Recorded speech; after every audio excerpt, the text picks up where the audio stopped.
Thank you, Mr. Chairman.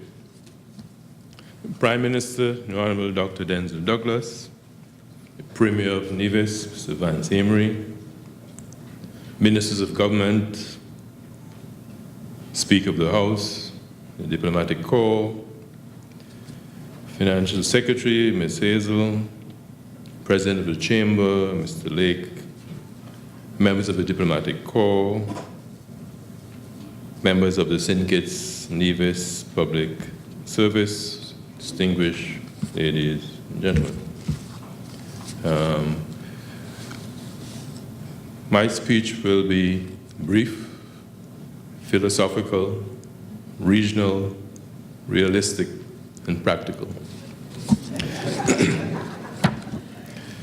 Mr. Chairman, as the Chinese saying goes, we are living in interesting times.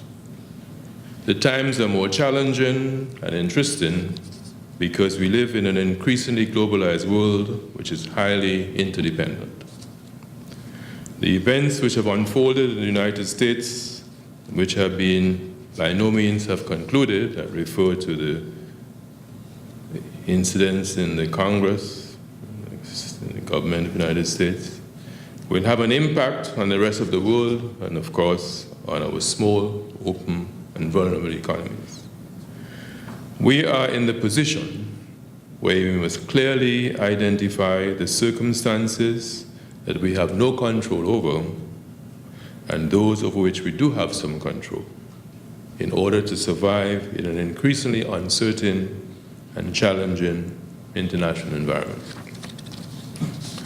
The circumstances of which we have very little or no control are in the main external, and we must use all of our ingenuity to mitigate the impact they have on our economies and societies in order to survive and make progress.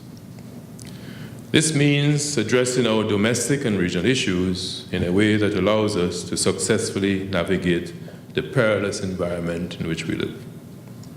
We must identify the issues which have been designated by the international community as international public goods and join forces with other like-minded countries and interest groups to ensure that they are at the top of the global agenda for resolution.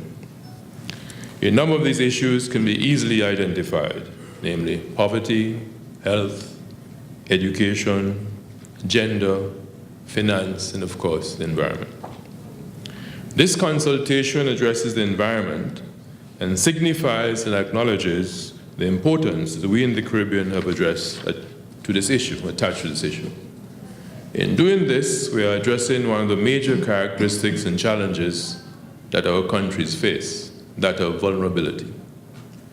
Dramatic changes in the environment have increased the number and strength of the tropical storms which will affect our countries for at least the latter part of the calendar year. The damage they have done have been a significant drag on our economies and our efforts to achieve sustainable development. The international economy has recognized and acted on the issue of the environment, but we must now use our ingenuity to create domestic programs which not only meet our needs, but are exportable to other parts of the world which face similar challenges.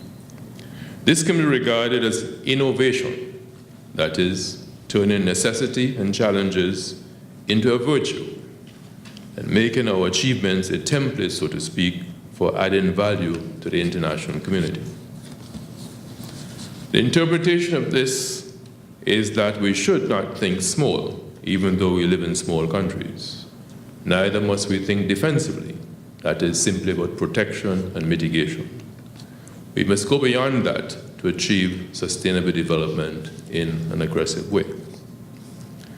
Another aspect in response to our economic challenges, which is the underlying theme of this consultation, is the need to make common cause with others with whom we have common interests. In this area of the environment and the green economy, we've had a major effort by Dominica, a fellow member of the Currency Union, the OECS. I'm sure we can learn much from each other. Tomorrow, 18th of October, St. Lucia's launching a productivity committee which St. Kitts-Nevis has done a few years ago. Next week, Friday the 25th, St. Vincent and the Grenadines is launching their National Development Program. We have a lot to learn from each other because the truth is, we cannot afford to reinvent the wheel with the very scarce resources which we have at our disposal.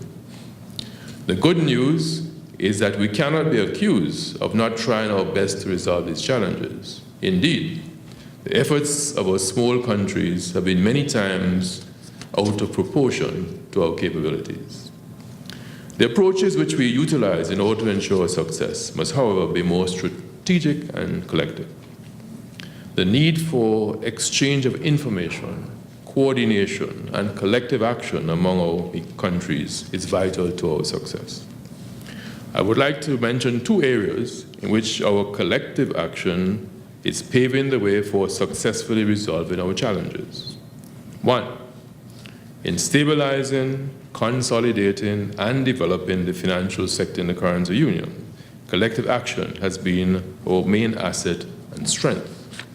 And because of this, we've maintained the value of our currency as of this year for 37 years, and we have maintained confidence in our financial system. In addressing the debt issue, the currency union has established itself as being in the forefront, and the outgoing chair of the Monetary Council, the Honorable Denzel Douglas, has been selected because of our role and prominence in this area by the Commonwealth to head a high-level team on which Jamaica, among other countries, is a member. This team has galvanized interest in this critical matter, and we are seeing major advances in addressing this particular issue. I just want to make a few points with respect to relations in our countries between the government, the private sector, and civil society. I stress again the need for collective action.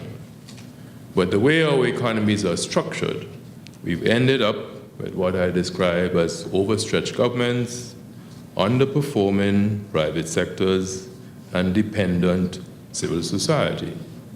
It is something we will have to fix if we are to progress. The reality is that we have a supply and demand deficit and a resource expectations deficit. And this comes about for two reasons. We are where we are. We live in that quadrant of the world which is next to the highest consuming country in the world, the United States of America. And therefore, our aspirations are what we see there, and not those of sub-Saharan Africa or Bangladesh. But we don't have the resources immediately to match that. And therefore, there is a substantial deficit. And we have to manage our expectations. It is not possible on the resources that we have for governments to do all the things that are expected of them. And governments themselves must try to mitigate these expectations, even though we have to do so in a liberal democratic system in which we have many parties and expectations derived from the competition. These have an impact on our balance of payments because in order to get these things, we have to export or get direct foreign investment in order to buy things which are imported. As well, we have to remember that in terms of the size of our countries, they are extremely small. This country has a population of 50,000. And I will do the math for you so that you will understand, because this is my realistic, practical, philosophical part of the presentation. Out of the 50,000 people, you have to subtract those under 18 and those over 70. You have to subtract the unemployed.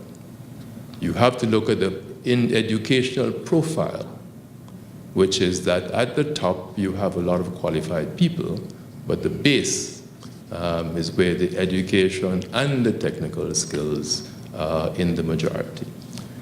You have to look at the health status of the population, because things like non-communicable diseases and even the simple flu. If you catch the flu and you're home for a week, that's 40 man or woman hours that is lost. And so you're thinking about the economically active population. And we have to recognize that in terms of stimulating these economies, the input really comes from outside. So the private sector has to recognize that it has to change its structure.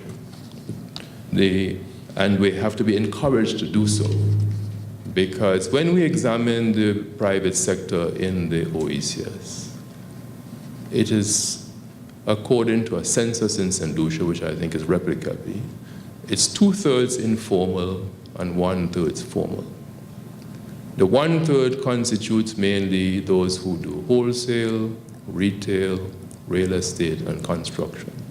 These are not tradable goods, and therefore do not earn foreign exchange on the first round. And so therefore the private sector has been reconstituted to be 2/3 formal and to have a mix between the tradables and the non-tradables. Now, what we have decided in this region, and by treaty, is that we will aggregate our resources in order to have a critical mass with which we can not only have a bigger domestic market, but have a bigger opportunity to integrate ourselves into the wider regional and the international economy, because we cannot exist in isolation. It is impossible. It is physically, technologically, and financially impossible. And therefore, we have to stretch our horizons into an economic space which can make us viable. None of these islands on its own can exist in isolation. The European Union of developed countries has stuck together and fought to keep the euro, right? Because the size of that trading bloc determines how important they are in the world and how successful they will be in creating a quality of life and a standard of living for the people of already developed countries. So we have to be very practical and mindful of what the possibilities are. And that stroke of realism, we have to confront. There's a physical impossibility of getting the things that we think we can get from the resource base. And therefore what countries do, and that is why the global economy is so integrated. China, even a big country like China, exists because it exports tremendously to the rest of the world. Tremendously to the rest of the world. Little country like Singapore, 238 square miles, 5 million people, could not exist unless they were integrated in the international economy. In St. Kitts-Nevis, St. Lucia, St. Vincent, if we do not restructure our domestic economies and integrate into the rest of the world, we will not have the standard of living that we desire. And if we push the limits, what we will get is the fact that we will have major deficits. So I urge everyone at this very, very serious meeting to look at the practical and realistic things that we face and come to grips with that. Once you come to grips with that, then there are solutions on the way. And you have to systematically and strategically pick the things you're going to do and the people you're going to do them with. So in closing, I'm extremely pleased to see these collective efforts at the national and current UN efforts. This is the 9th time Hillary says, and that is good. Unless we meet together to discuss things, we will have no solutions, trust me. So that is very important.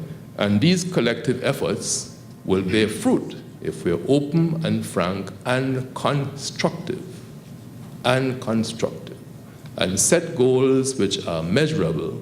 And when we come back here on another occasion, then we can see we have achieved these goals. So I thank you very much for listening to my philosophical, regional, realistic, and practical presentation. Thank you very much.